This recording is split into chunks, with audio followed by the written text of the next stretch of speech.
Now it says recording, so I think that's my signal to start.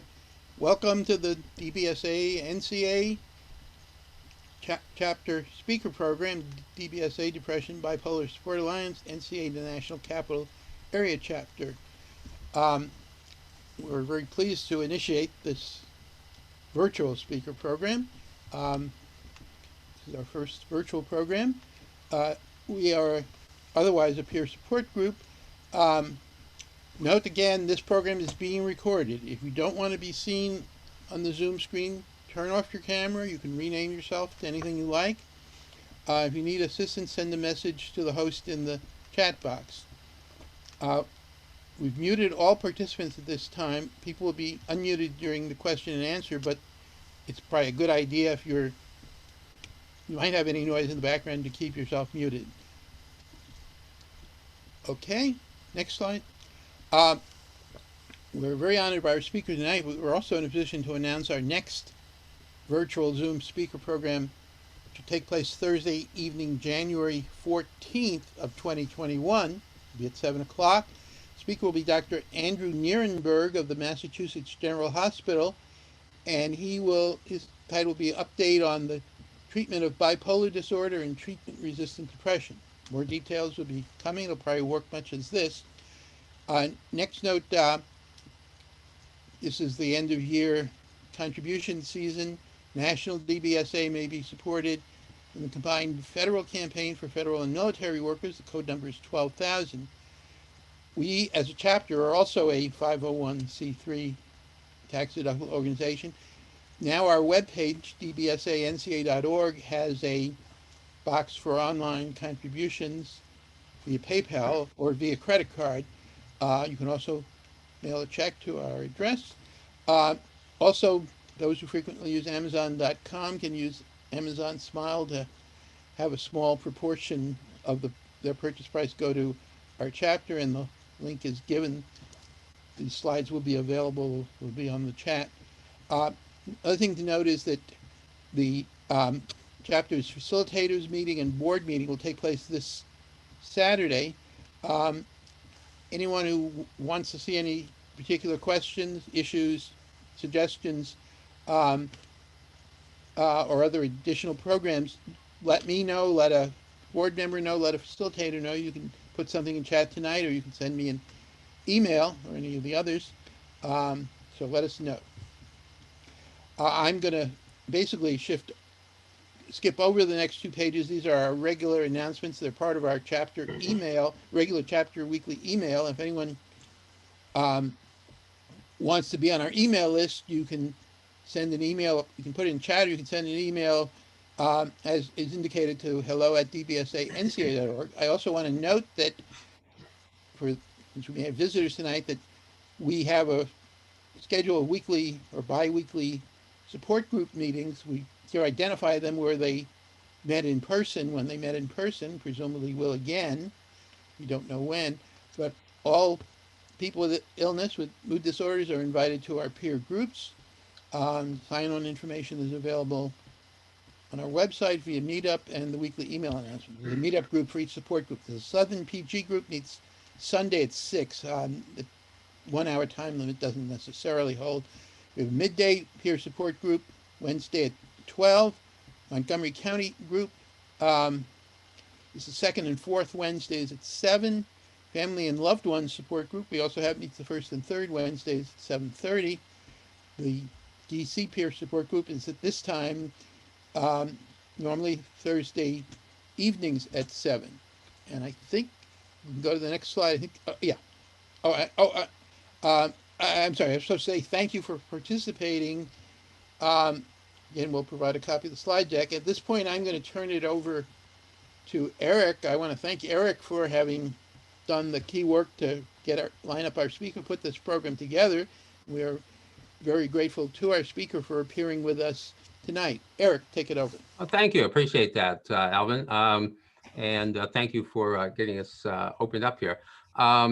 As many of you know, the National DBSA organization has a very active advocacy program which includes participation in a number of important coalitions and organizations that address mood disorder issues.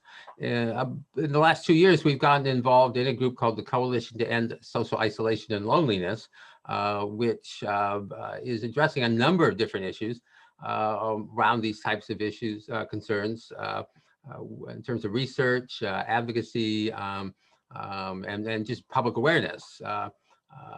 With the pandemic this year, the attention to social isolation and loneliness has only increased exponentially. And so it was very fortuitous that this group was started a couple of years ago and has really become a leading nationally recognized organization in this area. We're fortunate enough, because of our relationship with this group, to get to know our speaker, Kasley Killam, and she graciously stepped forward when we solicited requests for assistance.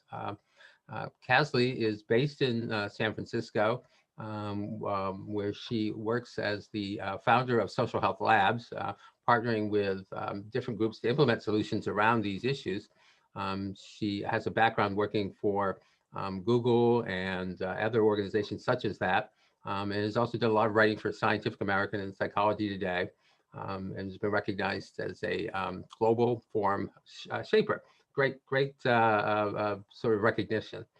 She's been active in a number of organizations in Boston and San Francisco, and other places around the country. So we're really excited that she's here to join us tonight, and I look forward to hearing what she has to say.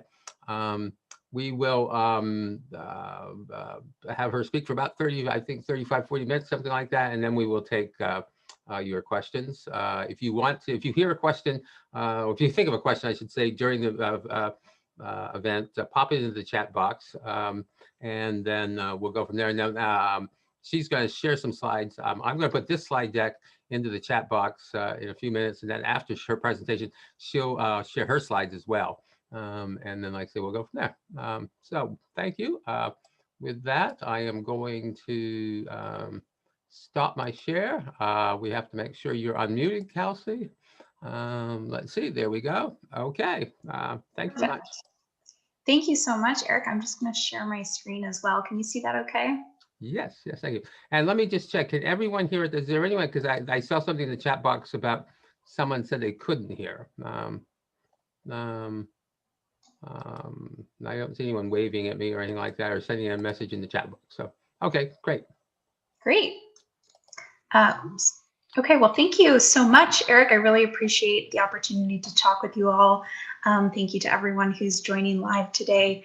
So I'm excited to chat with you about loneliness and social connection in the pandemic holidays. So I won't introduce myself too much, Eric already did.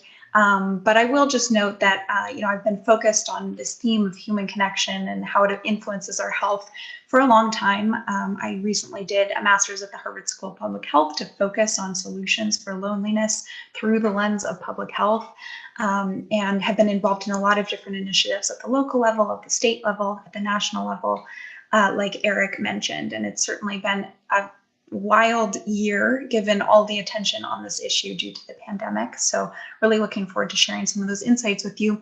I also actually started my career studying mental health and psychology, and worked in a research capacity with people who had depression and bipolar disorder and schizophrenia for a couple of years at the start of my career. And so it's really, although that's no longer my focus, I'm really honored to kind of circle back and tie in the work that I'm doing now with some of that earlier work. So thank you again. A quick disclaimer, I'm not a clinician, I'm not a doctor, not a psychologist, so this is not intended to be medical advice in any way. This is really just sharing the insights that I've garnered through studying this, through the lens of public health, and through working on a lot of different kind of grassroots and community level efforts to improve people's social well-being. Okay, so let's dive in. So tonight we're going to talk first about exploring some of the science and research behind loneliness and social connection and how those influence our health. And then we'll talk about some strategic efforts or kind of steps you can take to actually harness those research insights and put them into action to feel connected during the pandemic holidays and more broadly, because Certainly the pandemic has shown a bright spotlight on this issue, but loneliness is something that all of us experience at different times in our life, not necessarily just now. So we'll talk about broader strategies as well. And then we'll spend some time on discussion, and I'm happy to answer all the questions that you have. So let's dive in and talk about some of the science and the research. So first, just to get us aligned on definitions. A lot of people kind of use social isolation and loneliness interchangeably, but there is an important distinction, which is that social isolation is the objective experience of being alone, whereas loneliness is the subjective experience of feeling disconnected from other people. And this is really important because what it suggests is that you can be alone and actually be perfectly content and feel connected to other people and not feel lonely. And on the flip side of that, you can be surrounded by other people and really social and engaged, and yet still feel a sense of loneliness because you're not necessarily kind of getting the type of connection that you're looking for. So with that, loneliness, as it turns out, was around long before the pandemic forced us all into isolation. You may have heard in the news or read books with people calling it an epidemic. These data points here are from a study that came out in January based on 2019 data. It was a national study done by Cigna, and they found that 79% of Gen Zers, which is the youngest generation right now, 71% of millennials, and 50% of baby boomers are lonely on a regular basis. These numbers are really astounding, and they are at the high end of the estimates that I've seen in the literature. At the low end, it's about 1/4 of the population, which is still a huge number of people in the United States. So anywhere from 1/4 to 2/3 of the population actually feel lonely a lot of the time. And that was before the pandemic, kind of forced us all to be apart. Interestingly, some literature has come out since the pandemic. This is the headline of an article that I wrote back in August, where I looked at a few studies that came out that were really rigorous, really well done, where they compared data on loneliness among the same group of people both before and during the pandemic. And interestingly and surprisingly, they actually found that loneliness levels stayed the same on average. They didn't increase, contrary to what many social scientists and others like me were expecting. And in some cases, people's level of social and emotional support actually increased. To me, this suggests that we are all very surprisingly resilient, and that in a sense, the pandemic may be forcing people to realize the value of social connection in their lives and prioritizing it more and being creative about the ways that we can do it. So that was a really optimistic finding. That said, that was a few months ago, and the pandemic, it looks like, is going to continue for another 6, 8, however many months. So this could definitely change. And it's not to say that at the individual level, some of us haven't felt way lonelier. Some of us may have felt way less lonely. There's a lot of variation, but on average, this seems to be a really good sign. So what are some of the causes for loneliness outside of the pandemic? Of course, that can certainly trigger it for a lot of people. But there are also various cultural trends that explain why loneliness has been on the rise and been such a prevalent issue in recent decades. So one of those cultural trends is that more people live alone than at any other time in the history of humanity. And again, being alone and feeling lonely are not necessarily the same thing, but it is a risk factor.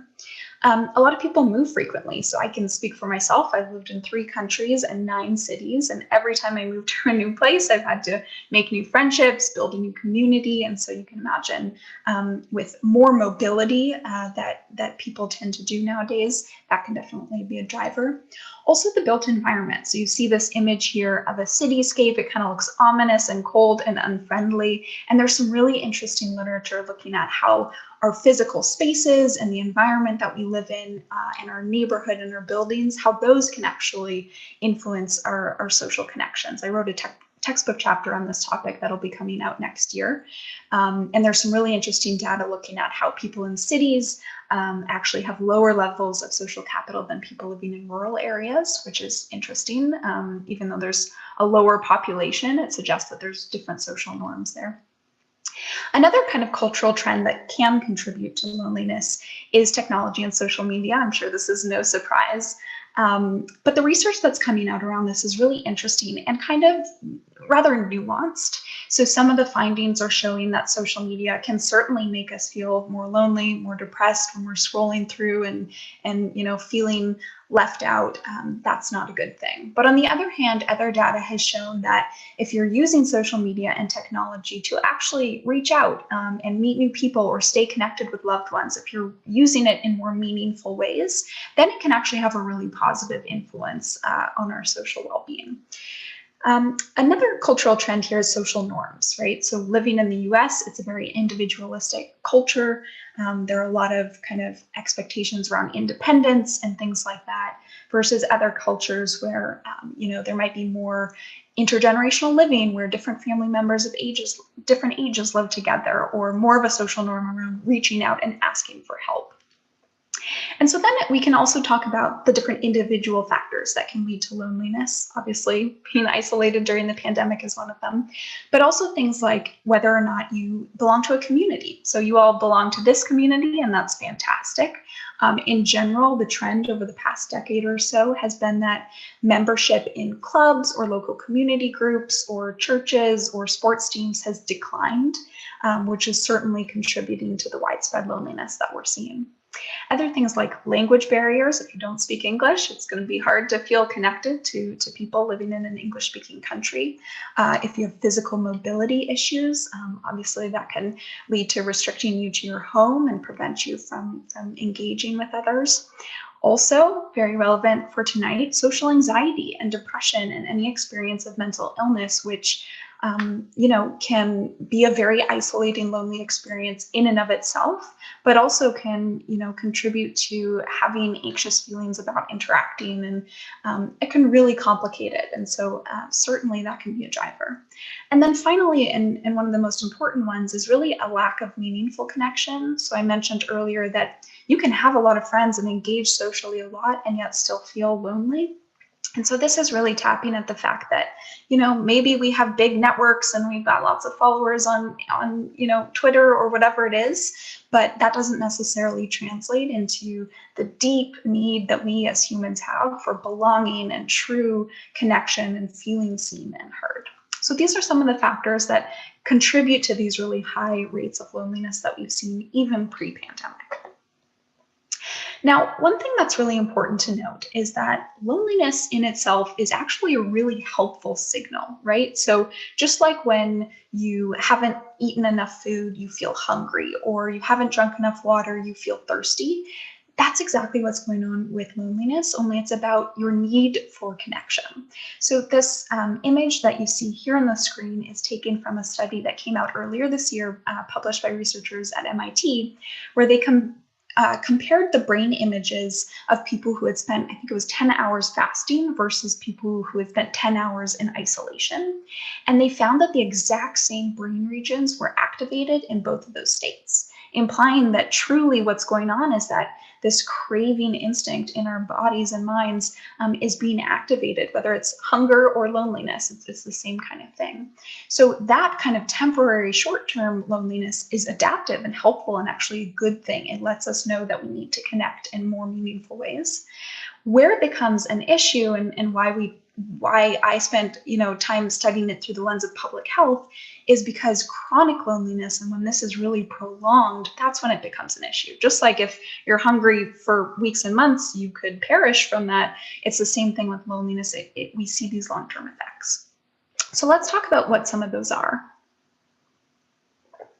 So truly, over the past few decades, an incredible body of literature has come out around this topic, and I should actually count all the studies. It's a phenomenal amount of literature and a really robust kind of research base here. So chronic loneliness has been associated, of course, with mental health outcomes, so lower life satisfaction, negative emotions, depression, suicidal ideation, also cognitive decline. And I think generally people kind of intuitively understand why loneliness might be associated with mental health. It doesn't feel good. And when that goes on for a long time, that can be a downward spiral. But often more surprising to people is that it's also associated with physical health and longevity outcomes. influence. So some of the physical health findings in the literature include a lower immunity. So there was a really interesting study a few years ago that showed that people who were infected with the cold virus had worse symptoms if they felt lonely compared to people who felt like they had a strong sense of social support. So actually the severity of their cold was different. So it's been associated with immunity, also things like high blood pressure, inflammation, which of course leads to other longer term diseases and issues like that, and also heart disease and stroke. So some of those cardiovascular associations are really robust. And then chronic loneliness has also been associated with mortality risk. And Julianne Holt-Lunstad, who I know Eric is familiar with from the Coalition's work, has done some really interesting research showing and calculating that the risk of dying prematurely that's associated with loneliness is comparable to that of smoking and alcohol consumption, and actually higher than that of physical inactivity and obesity. So those, smoking is something we all know is bad for our health. We don't necessarily, most people anyway, don't necessarily think that loneliness would be bad in the same way, but it truly is. And so on that note, here's an image of Julianne Holt-Lunstad. So she did a meta-analytic review with some colleagues with over 300,000 participants across 148 studies. And indeed, they found that people with stronger social relationships had a 50% increased likelihood of survival than those with weaker social relationships. So really kind of an astounding number there. And another really seminal study in this field was done by Robert Waldinger and colleagues out of Harvard. They followed a group of people for over 75 years. They later added more cohorts. It's ongoing. And they really tracked everything you can imagine, from what people ate and how much they slept, to what they did for jobs and how much school they went on to have, what their family looked like, where they lived. Really incredibly comprehensive look into different factors that can influence people's health. And what they found is summarized here. The clearest message that we get from the 75-year study is this: good relationships keep us happier and healthier, period. So the number one factor predictor of long-term health and well-being and longevity that they found was social relationships, which is really incredible. And if you haven't seen it, Robert Waldinger has an excellent TED Talk where he talks about this research that I highly recommend. So you might ask, kind of, why is this happening? Why is it that loneliness harms our bodies and minds in this way? Why is it that social connection is so nourishing and such a key ingredient to our health? And there are a few different pathways, three of which I've highlighted here. One is a stress response, right? So when we feel lonely, that triggers the stress response in our bodies, which can then, when it's prolonged, trigger inflammation and these other things, which we know lead to longer term damage. Another kind of more, I would say, functional or practical avenue is through information and influence. So let's say, for example, that you have a group of friends and they all go running once a week.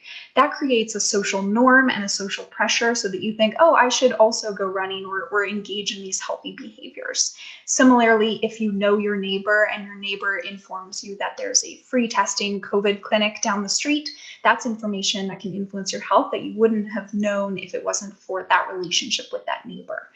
This can work in the opposite way as well, which is that, if all your neighbor or all your friends smoke all the time or drink a lot, you're more likely to do those behaviors as well. So it can work in both directions. But this is another pathway where social connections and conversely loneliness can influence our health.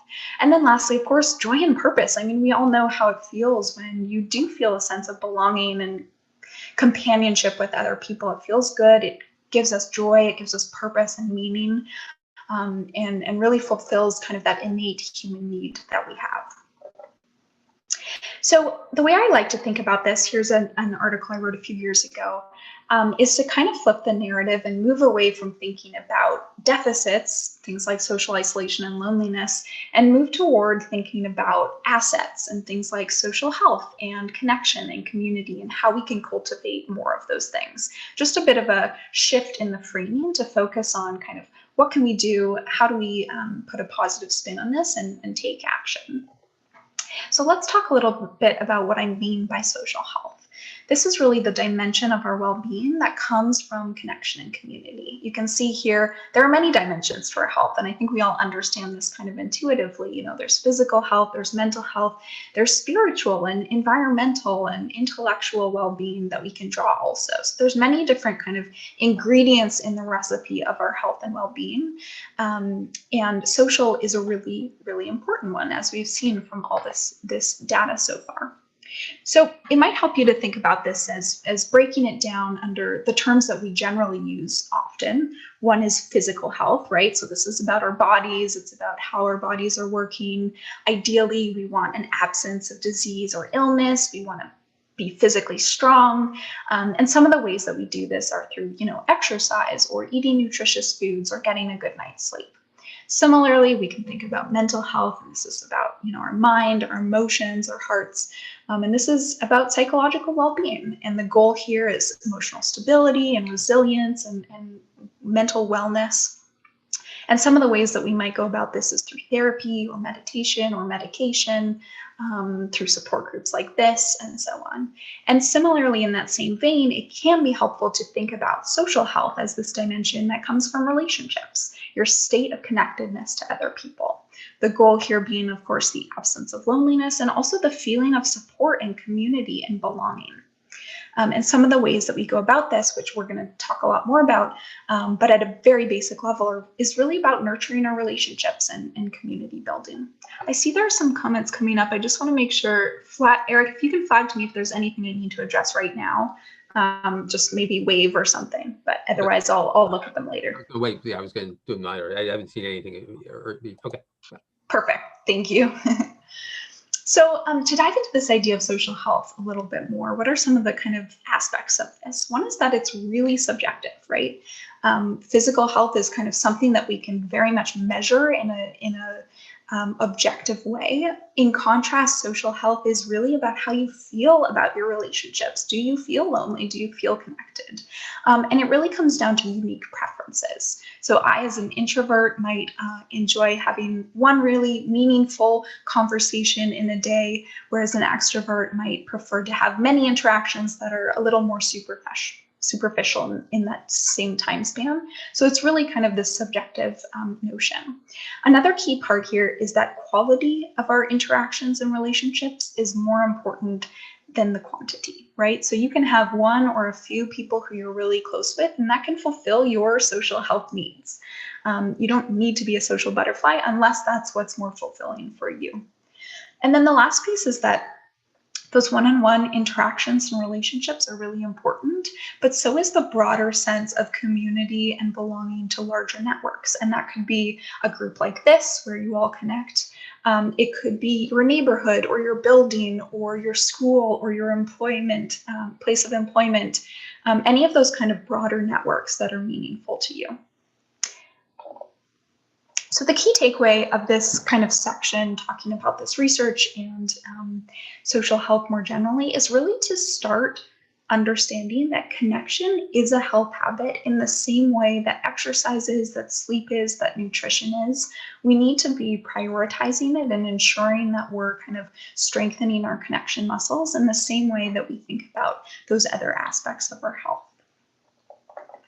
So, on to the second part, and let's talk about actual tactical ways to harness connection during this time, during the pandemic, during the holidays, but also more generally, because again, those rates of loneliness were really high before, and it may be that all of us have experienced it even outside of these given circumstances. So I want to make sure that we talk about this more generally too.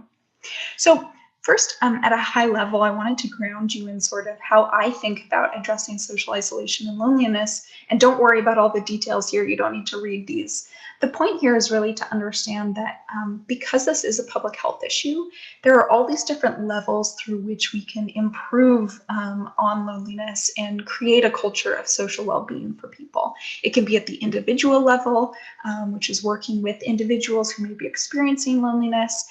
It can also be at community level, right? Working with cities or with schools or with organizations to really create a culture of this at that level. And then also at the society level, right? And so Eric mentioned the coalition that we're both part of. So really thinking about policy efforts and government efforts and cultural, social norms, things like that, that we might be able to intervene at.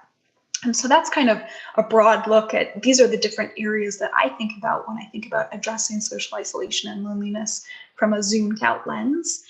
We're going to talk about this individual level here today and really think about how we as individuals can improve this in our own lives. So the first recommendation I have, and I just a couple weeks ago wrote an article for Psychology Today that started with this because I've been going through this myself. I mean, I had to, with my fiance, decide how to spend Thanksgiving, whether or not we were going to see family. We ultimately decided it was safer to just stay the two of us, which means it's just been us for many months. And so for me personally, it was about acknowledging how I feel, recognizing that, this is frustrating. There are good days, there are bad days. And it's okay and natural and normal to feel sad or to feel lonely or to go through those emotions. And especially because, if you're experiencing mental illness, that just compounds the fact that we're in this pandemic, we have these limitations, and then there's holiday stress naturally, right? Even outside of this situation, the holidays can bring up a lot of anxiety. You have to see relatives who you don't necessarily get along with or things like that. And so really just kind of acknowledging this whole situation that we're in and how it makes you feel and giving yourself permission to experience that. And then secondly, for me, it's been really helpful to kind of just accept that we're in this pandemic and human connection is going to be different until it ends. And unfortunately, that's just the way it is. And coming to terms with that means that we can start to say, okay, let's reframe this around opportunities and decide, how am I going to make the best of the situation, knowing that it's a finite amount of time that we have to go through this. But how can I actually make use of that and connect in meaningful ways and different ways? So it's kind of reframing it in that way. And secondly, evaluating your own social health. So this stuff gets me really excited because I love doing this for myself. And here's another article, by the way, which goes into this in more detail if you're interested.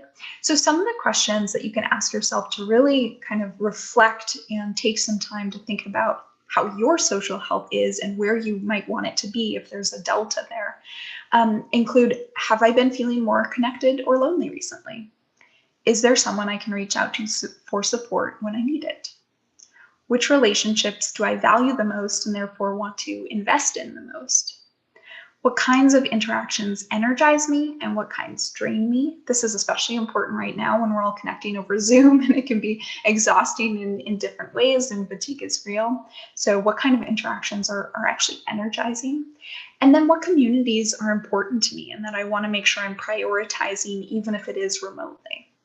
So this can kind of prompt you, maybe use these as journal prompts or just to reflect, to think about this in your own life. And there are also some interesting online tools that you can use. So there are various validated surveys that are used a lot in the academic literature that you can actually Google and use yourself online if you're interested. So the UCLA loneliness scale is a really popular one, kind of the gold standard. There's also the social connectedness scale. And they have different versions with different number of questions. So if you're kind of nerdy about the data and want to dig into how the academics actually measure this, you could use one of those. But also the AARP has a fantastic website called Connect to Effect that has a isolation assessment as well as a number of different resources and really useful recommendations.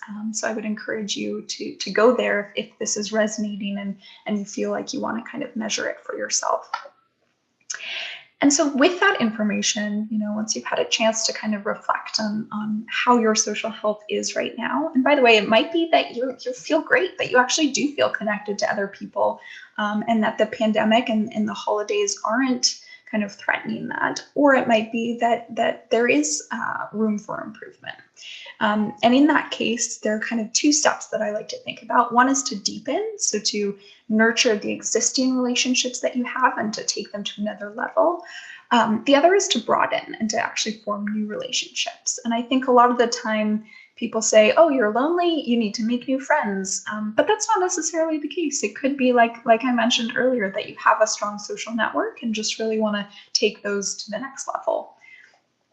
So some of the ways to deepen those connections include quality time, technology free. And this is something we know, right? I mean, you've heard this before. We all know we should do this, but I have to check for myself too. Am I, having dinner with my partner, watching the TV or on our phones, or am I actually engaging with him and having conversation and connecting in a meaningful way? So really being intentional about that.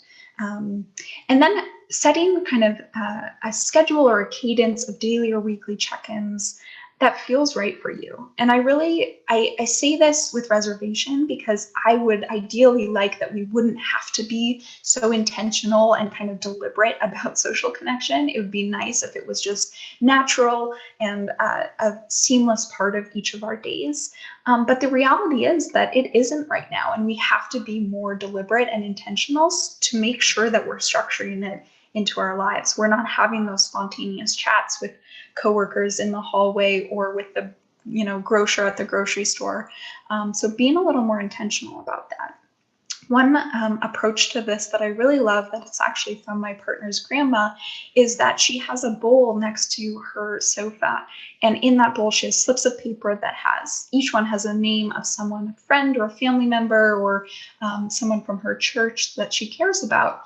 And each day she draws out a name and she says a prayer for that person, and she thinks about them throughout the rest of the day and kind of keeps them in her heart and mind. And maybe she'll give them a call and actually talk to them or send them a text. But it's a way of kind of making sure that she's checking in with all the people in her life and reminiscing about those happy memories with them and being really intentional in that way. I love that idea.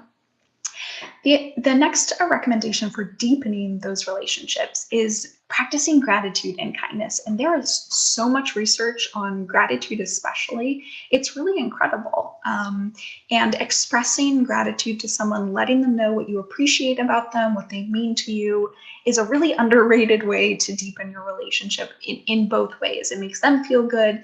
It makes you feel good. And studies have shown that when someone does express gratitude, both people perceive that relationship as closer than they did before. So it can be a really effective thing to do. And then the last suggestion for deepening that I'll share is being vulnerable. There's really interesting research about how when someone is vulnerable and shares a personal experience, that invites and gives permission for the other person to do that as well. And it has this kind of amazing effect of amplifying it so that people feel more connected, they feel safer sharing, they trust each other more, things like that. So thinking about, are there relationships where you could open up a little more? This has been a journey for me, for sure, and a really important learning. And then with broadening, right? So there's deepening our relationships, but also broadening and forming new ones. And one way to do that is to participate in virtual events like you all are right now. There's so many going on. It's just incredible. If you go on Eventbrite or Meetup, I mean, there are so many in each local community, and that is a way to meet new people.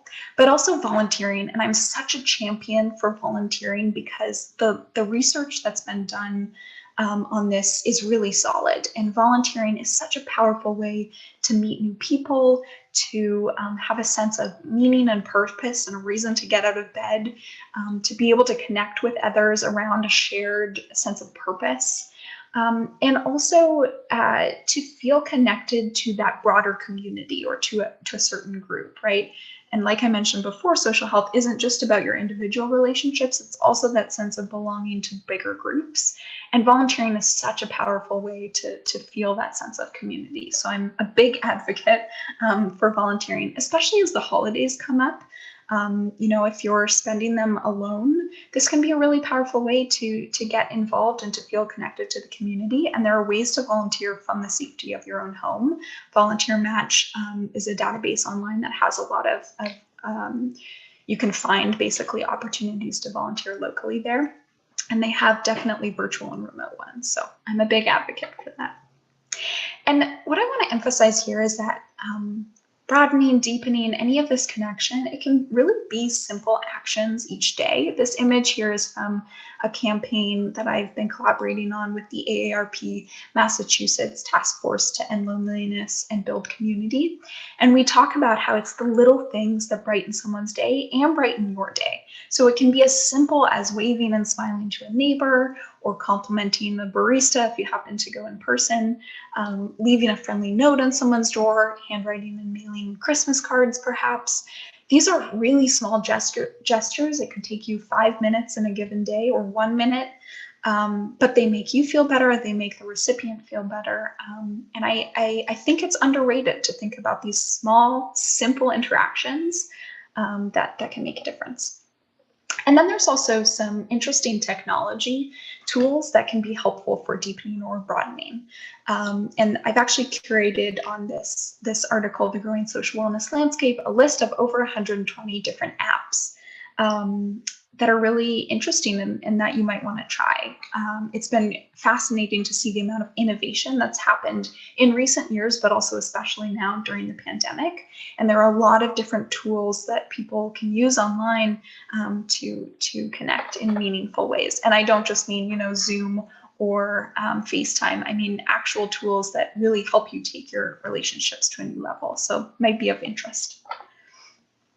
The next recommendation is around getting involved in your local community. And in particular, there are so many nonprofits and organizations across the country at the local level that are building community and relationships and that are open to all. So the Community Living Campaign is an example in San Francisco. I'm actually on the board of directors. They have a Community Connectors program that brings together people in different neighborhoods and gives them connection opportunities. There's Friendship Works in Boston, which is a fantastic. They have a friendly visitor program, and they match people of all different ages to develop new relationships. Little Brothers Friends of the Elderly has chapters all across the country. These are 3 of probably thousands. And so if you are looking to kind of get to know your neighbors or get to know new people and get involved locally, if you search in your neighborhood or city, well, I guess you're all in DC, I guarantee there are so many. I also wanted to flag that in 2021, there will be a new platform where you can search for different social engagement opportunities that might be of interest. So this is an initiative that's being led by the U.S. Department of Health and Human Services, and specifically the Administration for Community Living. I'm actually one of the judges, and we're in the final rounds of judging this competition, which is to develop basically a search engine database of different social engagement opportunities, so that if you are feeling lonely and want to socially engage in new ways, you have kind of a menu that's tailored to you. So keep an eye out for that. It should be out in the spring or summer next year, and I think it'll be a really great way to get people plugged in. And also leverage this community. I mean, you are ahead of the game already. Support groups can be such a powerful source of connection. And I don't know the full extent of all that you do. I know you have the weekly or bi-weekly meetings. That's fantastic, especially because depression and bipolar and other disorders can be such an isolating, lonely experience. And I think there's a lot of power in having other people who understand what you're going through. It's great when friends and family are supportive and love you and are there for you, but it's very different when someone really knows what you're going through and you can connect and share on that level. And making sure that connection is really mutual, right? And bi-directional, the giving of the emotional and the practical support, but also the receiving. Actually, there's some interesting studies showing that acts of kindness or providing support for other people can actually make you feel better as well as the recipient. So making sure that's bi-directional is really important.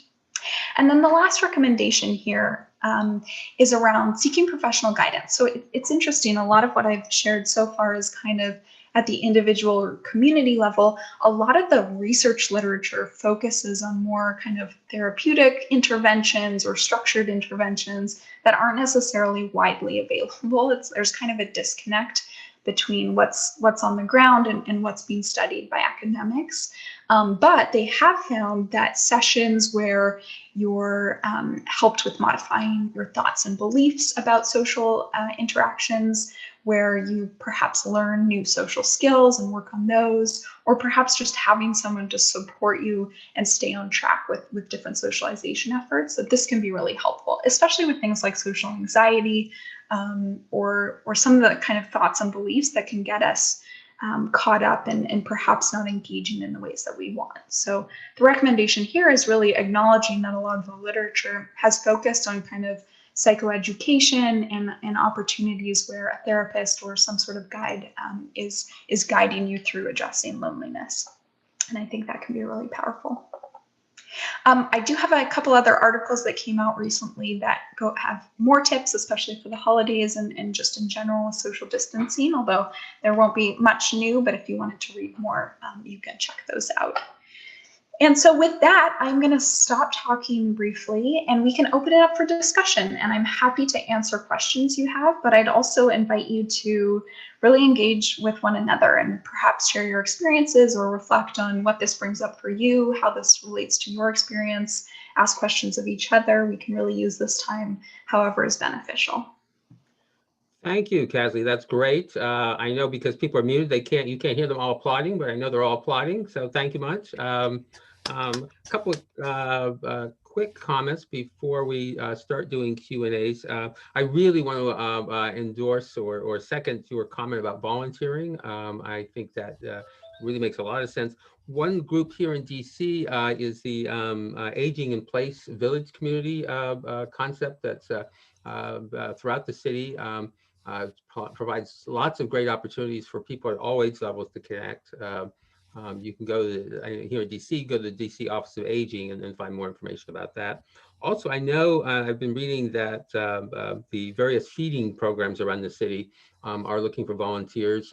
Again, depending on your level of comfort level with being socially distanced, various ways to be involved in that. But I know that that's another opportunity to be involved with connecting with people on a variety of ways. There are a couple of things in the chat box. One from Jan. She said, great info. Just curious, what percentage of Gen Xers are lonely? The screen showed millennials and baby boomers, but skipped Gen Xers. Do you have that data available? Yeah, that's a great question. They skipped it in the report as well. So I would have to go back and dig through their longer version and look at more of the data. But for some reason, the Cigna summary just focused on those age groups. I'm not sure why they made that decision. But I'm happy to share the link actually to that report. So let me just do that right now. Okay. And then if you wanted to dive in deeper. Yeah, okay, great. Can you, yeah, okay. And if you want, yeah, put that in the chat box for us. That's great. I see that Hillary submitted a comment, I think. She said, those of us who live with DB challenges are used to the feelings of lonely in COVID before COVID. I think it was more just a comment, but then you also asked for the name of the person who gave the TED Talk. And apparently that's Robert Waldinger, and that's in the chat box. I think somebody even put the link into that. Hillary also asked, what was the name of the volunteer site and organization you referenced? I think it was a volunteer. Let me see which one. Oh, Volunteer Match. Yeah, Volunteer Match. Okay. Yeah, let me type that in the chat too. Yeah. Okay. And I'm sure there are others too, but that's just the national one that I'm aware of. Okay. Okay. Thank you. Here, I'm going to, by the way, stop sharing your screen. Sure. So that we can see everyone. And let me just show you the last page, because if you did want to look at any of those articles, they are all linked on my website, just kasleykillam.com. So feel free to read them through that. And with that, I'll stop sharing. Okay, great. Now we can see everyone.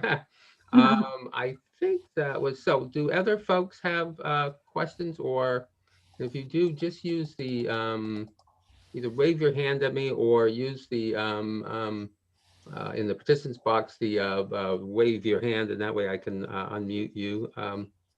Folks have questions or thoughts they want to share? I'd be also just interested in hear other people's suggestions as how they're looking to address isolation and loneliness during the holiday. Oh, I see Barthin said, if you're in Montgomery County, try the Montgomery County Volunteer Center also. I know this is not a quiet crowd, so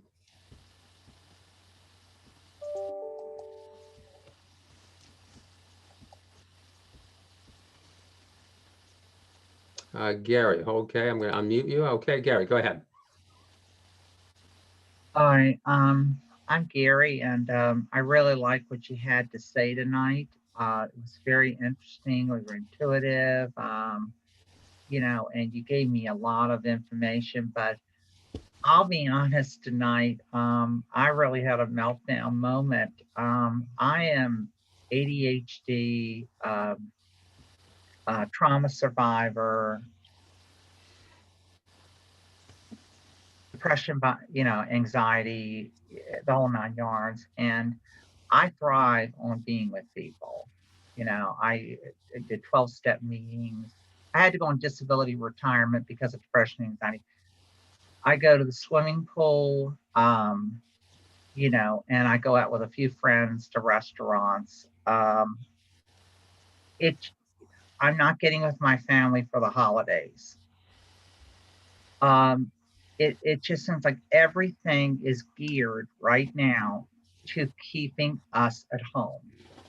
They don't want us to go, shopping. They don't want us to go to restaurants. They don't want to go to gyms. That's what it really seems like. And I tell you, I came home tonight and I really thought I would never do it, but thoughts went through my mind.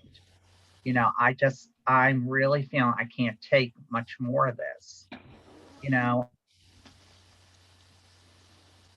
Like I can't breathe, let alone get on a plane and go somewhere. Everything feels uncomfortable. Nothing feels normal. Nothing, the news is so toxic. Um,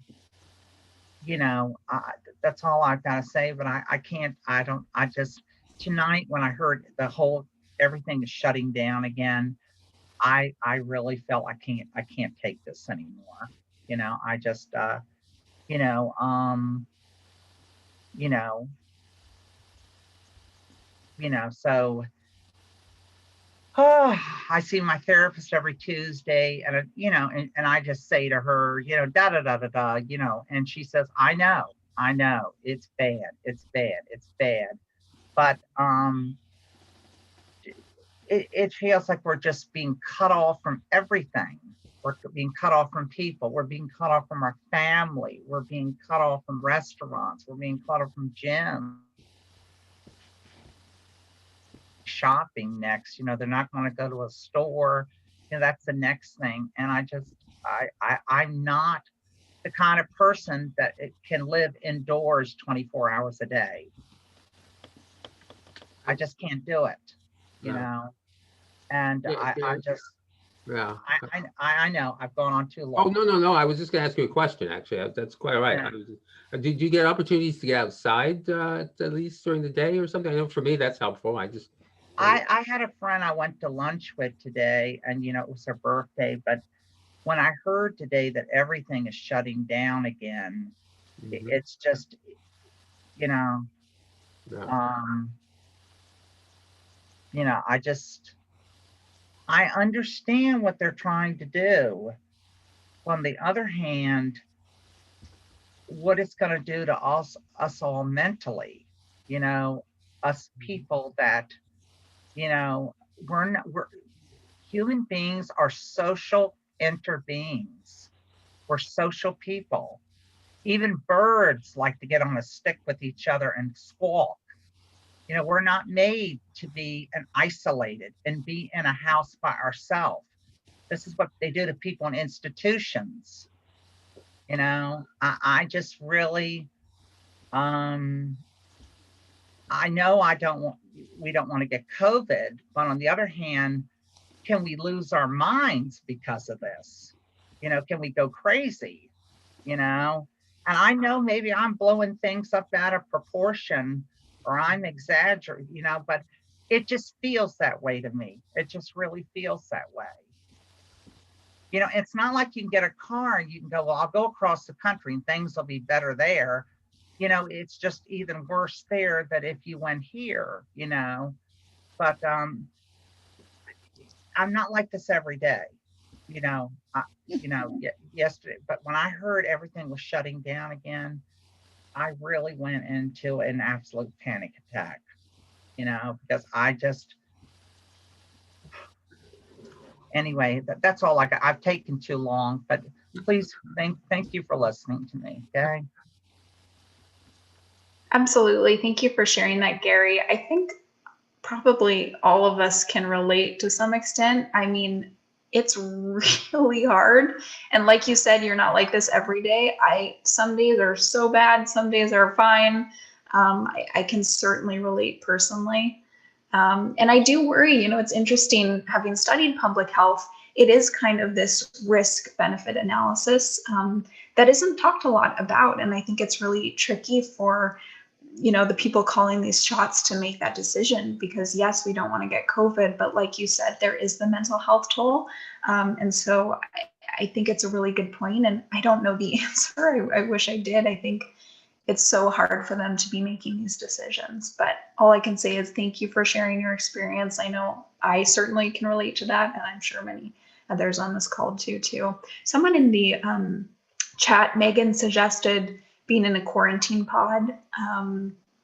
It sounds like maybe you saw friends, so you may be doing that already, but I do agree, they're not foolproof, but it is a nice way to at least be able to hug someone every now and then, which of course we didn't actually talk about that, but physical touch in and of itself can be a really powerful source of connection. So yeah, quarantine pods, I totally agree with.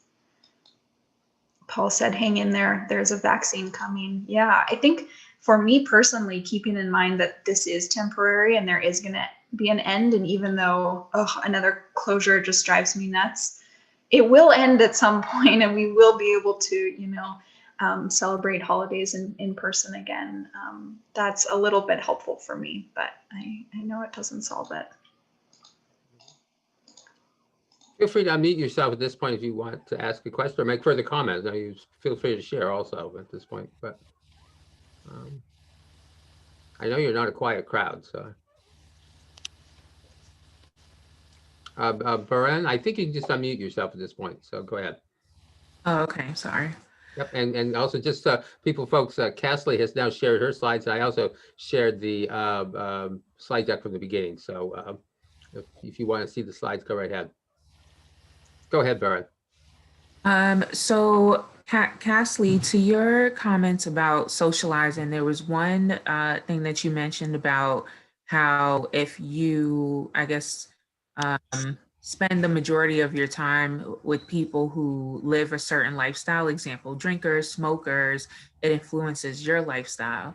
And I think, and I'm wondering what your thoughts are on people who suffer from mental illnesses who tend to gravitate toward each other because of the shared experiences, and whether or not that has a negative impact on your life, seeing as though you might be more likely to commiserate with one another than you would with people, with healthy-minded people. That's a really interesting question. Thank you for asking that. I haven't seen any studies on that, so I can't speak to kind of empirically. My gut is that, there are so many benefits from feeling understood and feeling seen and heard, and like the other person actually understands what you're going through and cares about you and knows what it's like. That is valuable in and of itself and may outweigh kind of the risk of falling into bad habits together. But I think it's probably a tough line to walk. And I think you raise a really good point that it might be, upon each of us to kind of evaluate, am I getting the emotional support that I need and the practical support that I need, but also am I generating friendships with other people who maybe don't share that experience? Just like, if I'm a fencer and I only hang out with fencing people, that's not going to be a very interesting life. I also want to hang out with painters and writers and things like that. So I think keeping in mind that it's important to diversify the kinds of connections we have. There's also really interesting literature on social capital, which is this idea of the resources that you get from your social networks. And so there's a distinction between bonding social capital, which is social capital between the social networks that you're part of. So, for example, being with other people who share mental illness. And then there's this notion of bridging social capital, which is connections to people who are not in your group. And that could be many things, right? It could be mental illness, it could be gender, it could be race, it could be employment, it could be any kind of identity factor. But the takeaway there is that there's value in having relationships with people who are like you, as well as having relationships with people who are not at all like you, and the resources that come with that, whether it's emotional or practical or otherwise. So I think that it's a really powerful insight that you brought up, and that kind of the goal would be to have a variety of relationships there. Thank you. Let me say something. Yeah. I mentioned at the beginning that this program is being recorded. We intend subsequently to make it available to people who want to watch it. Details to come. And I want to thank the speaker for the presentation. I sympathize with a lot of what Gary said, while mostly feeling all right. I know that in times past, I've been in the position of not being socially isolated, but feeling plenty lonely. Today, I'm socially isolated, and I want to say mostly not feeling lonely. Yet, I'd hardly say that everything is normal and good. I feel like I want to be out doing things and going places, and it's frustrating. It may be a bleak winter. I'm wondering how soon I may be able to get the vaccine. Thanks. Thank you. I have to say, I found the whole concept of social health to be very interesting. That was a new concept. I want to thank you for sharing that. And how we look at that. Kasley, when I'm feeling most depressed is the time when I most need connections. But my mood causes me to push those connections away and not want to talk with people. You have any suggestions on how I can overcome that? Yeah, it's a really good question. I mean, my suggestion would be, first of all, would be twofold. The first would be to take a really, really small baby action. I talked about how simple gestures, writing a card, waving at someone, something really simple can help. And I think what happens there is that it can actually trigger a better mood. Again, even a small thing, writing a thank you card, giving a compliment to someone, can then create this upward spiral where you feel a little bit better. It's kind of like a mini mood booster. And then that, gets your toe in the door. And then you can maybe kind of gradually increase the intensity of what it is that you're doing. The second suggestion is having someone or a support group like this who knows to be on the lookout for that. And so when you go silent, someone knows that they should reach out and kind of encourage you and nudge you to connect.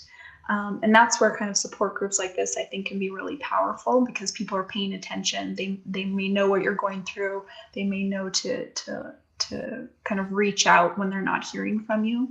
So I think those two things, taking a baby step to kind of slowly work up to easing into it, and then also making sure that there's at least one person who's kind of paying attention to your state and noticing if you do go off the radar. Thank you.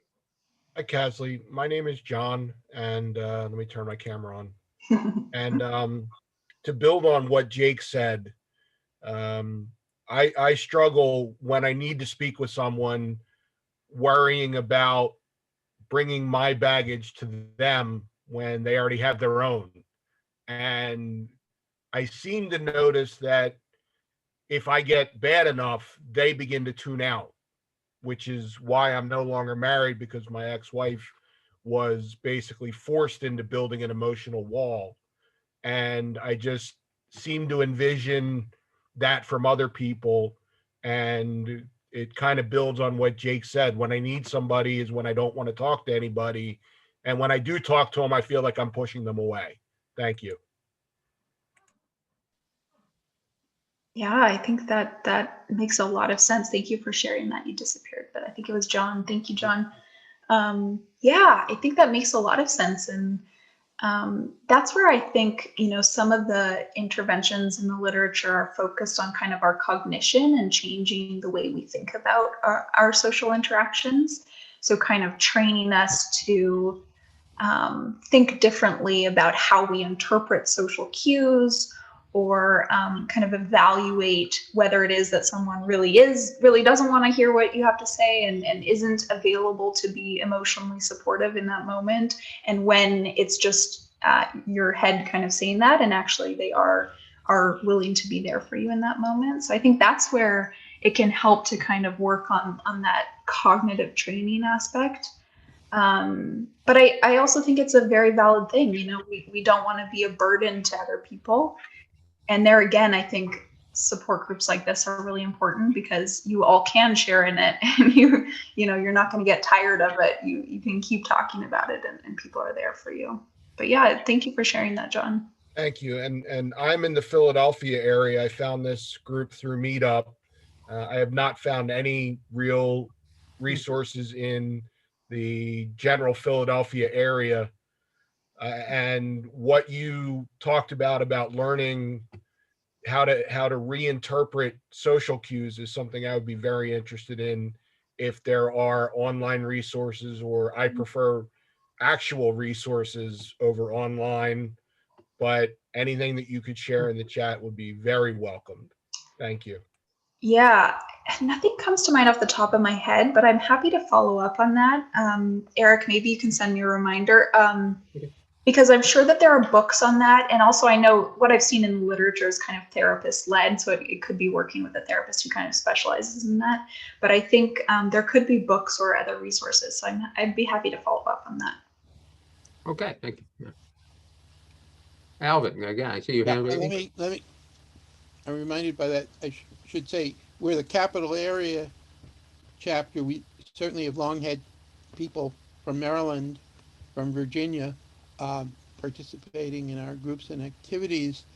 But one thing we've noted, having gone to Zoom meetings, is that we've had participation from people outside the area, in particular some of our alumni who have, in the Washington area, people move around a lot, who have moved to other places, nonetheless have found a way to take part in our meetings as Zoom meetings. And we're considering how best to, when we go back to normal, how best to maintain such options. Yeah, I'm actually seeing that in a lot of different circles. It's interesting. It's kind of one of these strange silver linings that's emerging.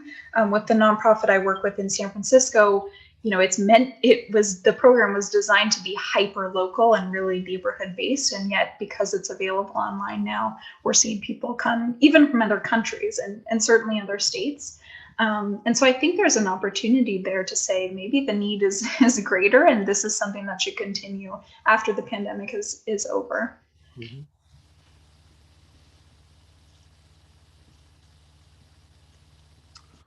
Well, any final, I don't want to keep people any longer than we have to, but any final thoughts, comments you want to share? We really appreciate everyone who joined us tonight, and look forward to hearing how you all do through the holidays. We'll have lots of opportunities with support group meetings the next few weeks to really explore these issues in more detail, and go from there. So with that, thank you once again, Kasley. We appreciate your being with us tonight, and look forward to having further follow-up with you. And with that, I will say good night, and thank you to everyone. Yeah, thank you everyone for joining and for sharing your experiences, and feel free to reach out if you have other questions. Thank you. Thank you, Kasley. Yeah. Yes. Good night. Yes. Okay. Let me chat.